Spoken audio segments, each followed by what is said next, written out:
Bonjour, nous entamons un nouveau cours d'enseignement scientifique qui cette fois va parler de l'âge de la Terre.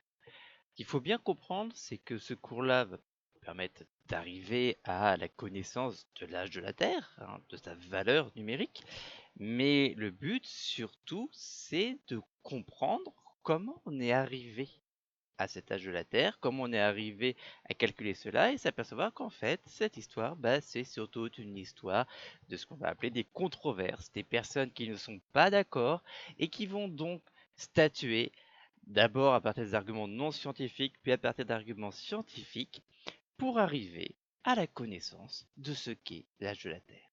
Et donc, c'est aussi un moyen de voir comment fonctionne la science. C'est pour ça que nous avons fait, avant les vacances, un cours sur le savoir, sur les croyances et les opinions, pour essayer de comprendre justement ce que c'est que le savoir scientifique. Nous allons en avoir besoin maintenant pour comprendre comment le savoir scientifique s'est formé et comment on a pu rejeter certaines idées ou résoudre certaines controverses. Premier point qu'il faut comprendre, c'est que le calculage de la Terre, ça a commencé très tôt. Et le premier point sur lequel il y avait une controverse, y a-t-il vraiment un âge à la Terre? Cette question peut sembler étonnante aujourd'hui, pourtant elle est fondamentale au début de l'histoire de la science. Un âge, pour un être humain, on sait ce que c'est. C'est le temps qui s'est écoulé depuis la naissance jusqu'au moment présent. Donc, un enfant de 7 ans a eu une durée qui est de 7 ans environ, depuis sa naissance jusqu'à l'instant présent. En général, on s'arrête aux années, mais on pourrait être plus précis, ça peut être un âge de 7 ans, 2 mois, 3 jours, 4 heures, 6 minutes, 7 secondes, etc. On peut être aussi précis que l'on veut. Mais ça reste par rapport à un moment donné précis, qui est la naissance. Bien évidemment, la planète Terre n'est pas née. Donc, il n'y a pas de naissance. La question qu'on s'est posée, c'est y a-t-il un moment où la Terre est apparue, où la Terre a été créée? Et cette question-là, c'est une question sur qui n'est pas facile à répondre parce que nous n'étions pas là au moment où la Terre a été créée, si ce moment existe. Donc, des gens, on en réfléchit, on commençait à y réfléchir dès l'Antiquité. Et à l'Antiquité, pour débattre, on n'avait pas vraiment encore de moyens scientifiques de le faire. On allait donc travailler par rapport à des croyances et des raisonnements, des croyances qui pouvaient être des croyances religieuses ou des croyances philosophiques, mais qui n'étaient pas basées sur une démarche scientifique. Donc, dès l'Antiquité, on se pose la question de l'âge de la Terre. Ça s'est posé de nombreuses fois, beaucoup de personnes y ont réfléchi, mais on n'a pas de recherche scientifique à l'Antiquité. Les réponses sont proposées, mais elles sont uniquement proposées à partir de raisonnements, de croyances, que ce soit des croyances religieuses ou des croyances scientifiques. Philosophiques, pardon. On va commencer par les croyances philosophiques. On verra après les croyances religieuses de l'Antiquité. Les philosophes antiques ont beaucoup réfléchi à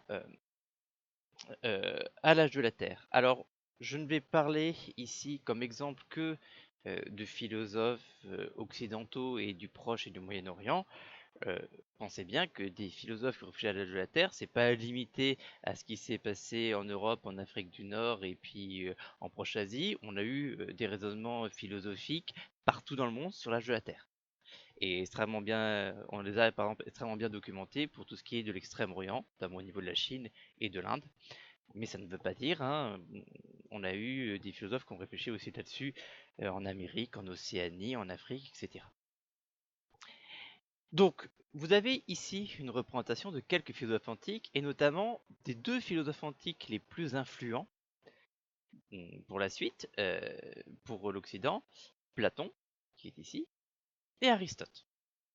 Ces deux philosophes qui ont fréquenté la même école, Aristote a été un temps l'élève de Platon, et qui ont des avis différents sur la manière dont s'est formé le monde, continué le monde, etc., mais qui sont d'accord comme l'immense majorité des philosophes de l'Antiquité, sur la question de l'âge de la Terre n'a pas d'âge. Pourquoi la Terre n'a pas d'âge? Selon Platon et selon d'autres comme Démocrite, au commencement du temps, la Terre existait déjà. Donc le temps a commencé à un moment. Mais à ce moment-là, la Terre existait déjà. Donc il n'y a pas de naissance de la Terre, il n'y a pas de création de la Terre, donc il n'y a pas d'âge. Pour Aristote, au contraire, il n'y a pas eu de début du temps. Le temps remonte aussi loin que l'on veut, il est infini dans un sens et dans l'autre. Et donc, et la Terre a toujours existé. Donc il n'y a pas d'âge non plus possible. Ces deux philosophes, et l'immense majorité des philosophes, grecs ou ailleurs de l'Antiquité, vont sur l'idée que la Terre n'a pas d'âge. Il n'y a pas de création de la Terre. Ça, c'est les philosophes. La question de l'âge de la Terre ne se pose pas, la Terre a toujours existé. Mais en même temps, parallèlement, il y a des religions qui se mettent en place. Ces religions mettent un cadre à leurs préceptes, un cadre qu'on appelle une mythologie. Cette mythologie, on a plein de mythologies différentes, pour chaque religion a sa mythologie, et quasiment toutes les mythologies font apparaître à un moment ce que l'on appelle une genèse, c'est-à-dire une création de l'univers, et notamment une création de la Terre. Ici, vous avez une représentation du XVIe siècle de la Genèse suivant la Bible. Ces genèses existent depuis l'Antiquité. Donc là, on a quelque chose qui ne correspond pas à ce qu'on a vu chez les philosophes, où la Terre a commencé à un moment. Elle a existé à un moment, elle a été créée, donc il y a une essence, donc il y a un âge. Donc, contrairement aux croyances philosophiques, les croyances religieuses, elles, disent qu'il y a un âge à la Terre. Ceci dit, comme c'est quelque chose qui est divin, c'est quelque chose qui n'est pas accessible directement par les humains. On ne peut pas calculer l'âge de la Terre, même si la Terre a un âge. Donc dans la plupart des mythologies, on a une genèse. Il y a un âge à la Terre, celui-ci ne peut pas être calculé, il n'y a que les textes sacrés qui vont permettre de savoir qu'il y a une genèse, mais donc pas de calculer l'âge de la Terre. Ça va être la base de la réflexion. Ces deux réflexions, philosophiques et religieuses, vont être la base de la réflexion pendant très longtemps. Et notamment au cours du Moyen-Âge. Et le Moyen-Âge est un moment d'immense développement intellectuel, culturel et scientifique. Et pendant le Moyen-Âge, on va considérer que ce qui y avait dans l'Antiquité était vrai. Et notamment, si je prends le Moyen-Âge occidental et moyen-oriental, deux bases vont être posées. La première, c'est Aristote, qui va être considéré comme le roi des philosophes, et on ne remet pas en cause ce que dit Aristote. Ça, c'est vrai en Occident, par exemple en France, mais c'est vrai aussi dans la plupart du bassin méditerranéen et au Moyen-Orient. On ne remet pas en cause ce qu'a dit Aristote, c'est le roi des philosophes. Ce qu'il a dit est vrai. Et on essaye de comprendre le monde selon ce que dit Aristote. Et dans le même temps, au Moyen-Âge, l'immense majorité du monde, là pas seulement en Occident, mais du monde, est très religieux. Et donc, on ne remet pas en cause non plus les genèses. Alors, on ne remet pas en cause les genèses suivant la Bible, ou suivant le Coran ou la Torah, mais également on ne remet pas en cause les genèses hindouistes, ou les genèses bouddhistes, ou les genèses du Tao, ou la genèse des pensées de Confucius. Bref, on ne remet pas en cause les textes religieux. Il n'est pas possible de remettre en cause ni Aristote, ni les textes religieux, pendant tout le Moyen-Âge. Et cela va structurer toute la pensée médiévale. Et au Moyen-Âge, beaucoup de personnes vont essayer de calculer l'âge de la Terre, qui est une question importante. Mais comme ils ne peuvent pas mettre en doute Aristote, ils ne peuvent pas mettre en doute les textes sacrés, ils arrivent à des impasses. Donc au Moyen-Âge, les philosophes, surtout Aristote, et les écrits sacrés sont des axiomes. Les axiomes, ce sont les bases de la pensée qui ne peuvent pas être remises en question. L'âge de la Terre est une question très étudiée, mais difficilement soluble. Pour résoudre cette question, soit il faudrait rejeter Aristote, et dire que le temps n'a pas existé depuis toujours et que donc il y a un moment, soit rejeter les textes sacrés Et donc dire que on peut accéder à l'âge de la Terre en raisonnant, mais comme c'est inenvisageable ou quasiment inenvisageable de rejeter Aristote et les textes sacrés, les penseurs du Moyen Âge sont dans une impasse. Alors, il va quand même y avoir quelques réflexions qui vont être menées, et notamment à partir des textes sacrés. Alors en Occident, le texte sacré majeur, ça va être la Bible, en France tout du moins, France, en Allemagne, en Angleterre, en Italie, en Espagne, etc. Et la Bible a des indications de temps qui passe, et notamment des généalogies. Donc les gens vont commencer à raisonner sur les généalogies. Et là, on va avoir des premières approches scientifiques sur les généalogies. Alors, il va y avoir tout un tas de problèmes, parce que les généalogies qui sont données dans la Bible, au Moyen-Âge, on s'aperçoit qu'il y a des choses qui vont pas. Il y a des choses qui vont pas, même si on ne met pas en doute ce qui est dans la Bible. Par exemple, on dit qu'Adam dans la Bible a vécu 500 ans, que Noé a vécu 250 ans, qu'Abraham a vécu au moins 120 ans. Et donc, les durées de vie des personnes ne sont pas égales. Donc, pour calculer l'âge, ça va être compliqué. Notamment, il y en a certains, Sem par exemple, on ne sait pas combien de temps il a vécu, mais c'est entre 250 ans et 120 ans probablement. Ça fait une grosse marge de manœuvre. Ensuite, il y a des trous.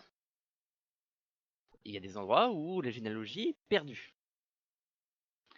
Donc là, pareil, c'est difficile de faire. Et puis, même au Moyen-Âge, on s'aperçoit que la manière dont la Bible est racontée, il y a des incohérences. Par exemple, la sortie de Moïse, ils sortent de l'Empire pharaonique. Et dans les rois de Juda, ils sont sur le joug de l'Empire babylonien. Or, même au Moyen-Âge, on savait que Babylone était synchrone avec l'Empire pharaonique décrit par Moïse. L'Empire de ce qu'on appelait l'Ancien Empire. Donc, peut pas y avoir autant de décalage. Il y a un problème. Pareil, on décrit après l'empire médo-perse, qui a existé, qui est un empire qu'on a vu, mais il a duré beaucoup moins de temps que ce qui est mis dans la Bible. Et même au Moyen-Âge, on savait que c'était peu probable. Donc on sait qu'il y a des incohérences. Pourtant, les gens vont commencer à réfléchir correctement, à interpréter, à essayer de voir, à essayer même de calculer. Et on va avoir une approche par un calcul, une approche scientifique, en posant les questions, en essayant de résoudre les problèmes par la réflexion, etc. On va avoir une approche scientifique qui va permettre de calculer un premier âge à la Terre. C'est la première approche scientifique qui est basée sur la Bible, mais qui est scientifique. On considère que ces faits-là sont indubitables. On verra plus tard que la science ne va plus les considérer comme indubitables par la suite, mais au départ, on considère ces faits-là indubitables, et on va raisonner à partir de ces faits-là. Et qu'est-ce qu'on va obtenir? Beaucoup de calculs, beaucoup de personnes. Il y a deux âges majoritaires qu'on va calculer, soit 6000 ans sur la Terre, soit 36 000 ans. On va dire, ça fait une grosse différence. Ça fait une grosse différence suivant les méthodes de calcul, parce qu'il y a beaucoup d'incertitudes, il y a beaucoup d'incohérences aussi dans toutes ces généalogies, mais globalement, c'est les deux âges possibles. Naturellement, les scientifiques de l'époque, et les intellectuels de l'époque, les savants de l'époque, vont essayer de départager ces deux âges. Mais ils ont un problème majeur, c'est qu'ils n'ont pas des techniques suffisantes pour dater, et donc ils n'ont pas les moyens techniques de départager ces deux âges. La Terre a soit 6000 ans, soit 36 000 ans, mais on ne sait pas lequel est juste. En tentant de concilier les deux approches, l'approche d'Aristote et l'approche du texte sacré, certains savants proposent des âges pour la Terre. C'est la première approche scientifique, cette question. Et deux dates rencontrent un consensus, soit 6000 ans, soit 36 000 ans. Sans les progrès techniques, les scientifiques n'ont pas les moyens de trancher entre les deux dates. Ça, c'est vrai pour la plupart des savants de l'époque.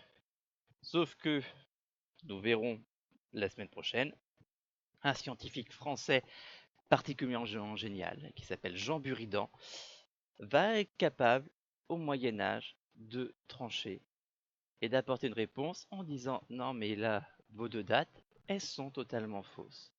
La Terre a au moins des centaines de millions d'années. » Mais ça, nous verrons ça lundi prochain. Ce que vous avez à faire aujourd'hui, c'est simplement recopier ce cours, l'apprendre pour la semaine prochaine. Je vous souhaite une bonne semaine et je vous dis à la semaine prochaine.